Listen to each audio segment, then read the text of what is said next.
This is part two of our discussion for Emily Dickinson.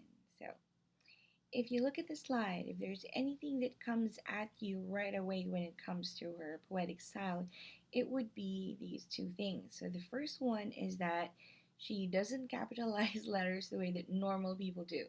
So, yeah, obviously poetic license, but yeah, there's a reason why she chooses to capitalize the letters, the first letters of nerves, tombs, yesterday, or centuries.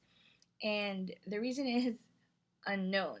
Okay, so there's never any kind of document that shows Emily Dickinson writing or saying that the reason why I capitalize nerves and tombs and heart here is because. Okay, so there's nothing like that. So everything is just really the work of scholars. Okay, so we're going the with this one we're going with the root of grammar. Okay, because I mean, when you capitalize the letter of an otherwise common noun, what you're doing is that you're making it more important. You're making it into a proper noun. So that's why we need to pay attention to these. We're going to pay particular attention to the words which she capitalizes the first letter of. Okay, so that's one. The other one is the use of dashes. All right, so do not confuse a dash with a hyphen.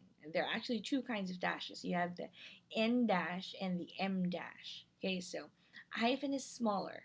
It's meant to connect two words, right, or compound words. Okay, so that's hyphen. And then you have your N-E-N. You have your N dash, which is slightly bigger.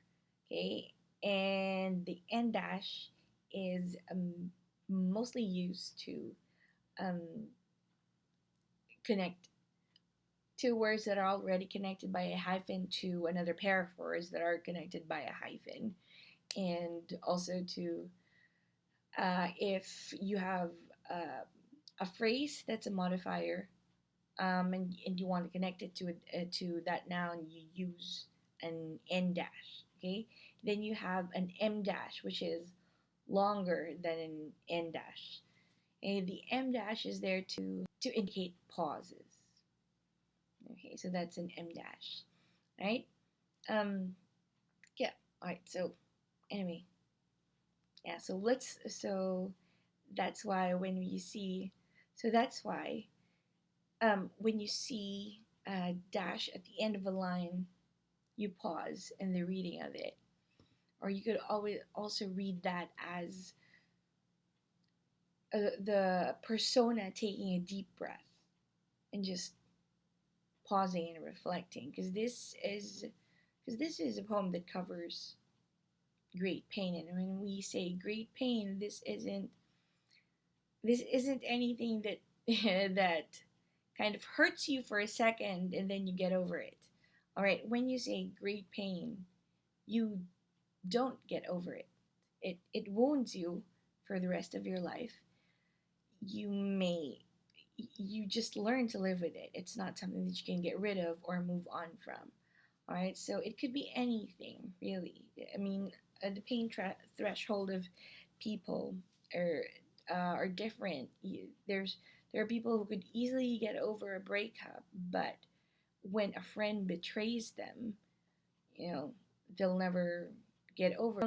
Yeah, or there are some people who can easily get over a betrayal, but can't get over the death of a beloved pet.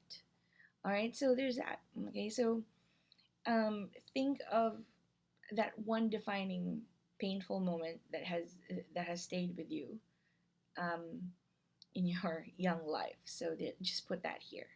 All right, so what happens to you when you encounter great pain?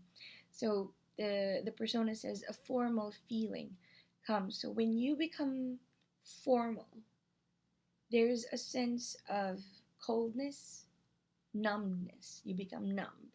You don't feel anything. And if you don't feel anything, there's usually a need to distance yourself from others. Because, essentially that's what being formal is. You when you're usually warm with someone, you become chummy chummy with them. and then you shift into formal pose, that is you creating distance between yourself and that other person. All right, so there's numbness and distance that happens when you're hurt deeply. The nerves sit ceremonious like tombs. So the nerves here, or nerve, the first letter of nerves is capitalized, almost as if it's become a person that is sitting down. And what are nerves? If you think about it, nerves are your body's highway for feeling. It's where pain you, pain receptors are. Well, yeah, those are synapses, but the nerves are the ones that carry messages to your brain that lets you know that, hey, when you touch something hot, it hurts. Okay, so it's your highway of your feeling. And when they sit ceremonious like tombs, it um, builds upon that idea of numbness that's indicated by the first line. Because when they sit down like a normal human being sitting down, but in ceremony, because when you do something just for formality's sake, it means you do it because you have to do it, but there's no feeling attached to it.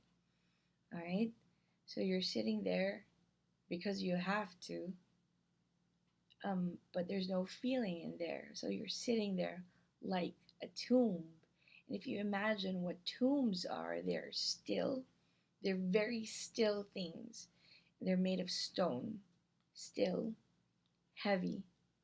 And they're visual representations of things that we think are still there, but are not, but are not really there anymore. They're gone, right? Because what are tombs? You know, when you say, okay, you know, I'm going to visit my grandmother. I'm going to visit my grandmother's grave, which is indicated by her tomb. Her bones are there, but if you think about it, your grandmother isn't there. She's, you know, her soul is not there. All right, so so when you say, okay, so the nerves sit ceremonious like tombs, you build upon the idea that uh, this numbness is akin to, or this, I. So when you say that nerves, so when you say that nerves sit ceremonious like tombs, you are building upon the idea of numbness, of something being there but having no presence, having no feeling at all, right? So the stiff heart questions, was it he that bore? So the heart is um, capitalized there, almost as if these are two separate beings. Nerves are doing something, the heart does something else. So when you have your heart still operating, still thinking, it begins to ask questions. So while there is no feeling happening, your brain is still working. It You start thinking, you start asking questions. Questions like, was it he that bore? So some scholars have said that the he here is Jesus Christ, who's like a symbol of suffering and bearing pain well. So I guess you could interpret that as the persona here asking, am I bearing this pain as well as Jesus Christ bore his pain? But just I'm not going with that.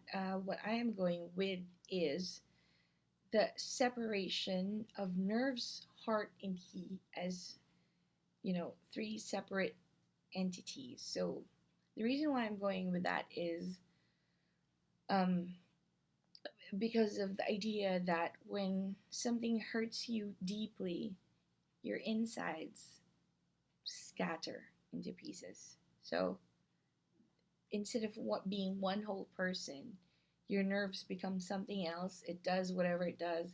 Your heart becomes a separate entity. It does whatever it does.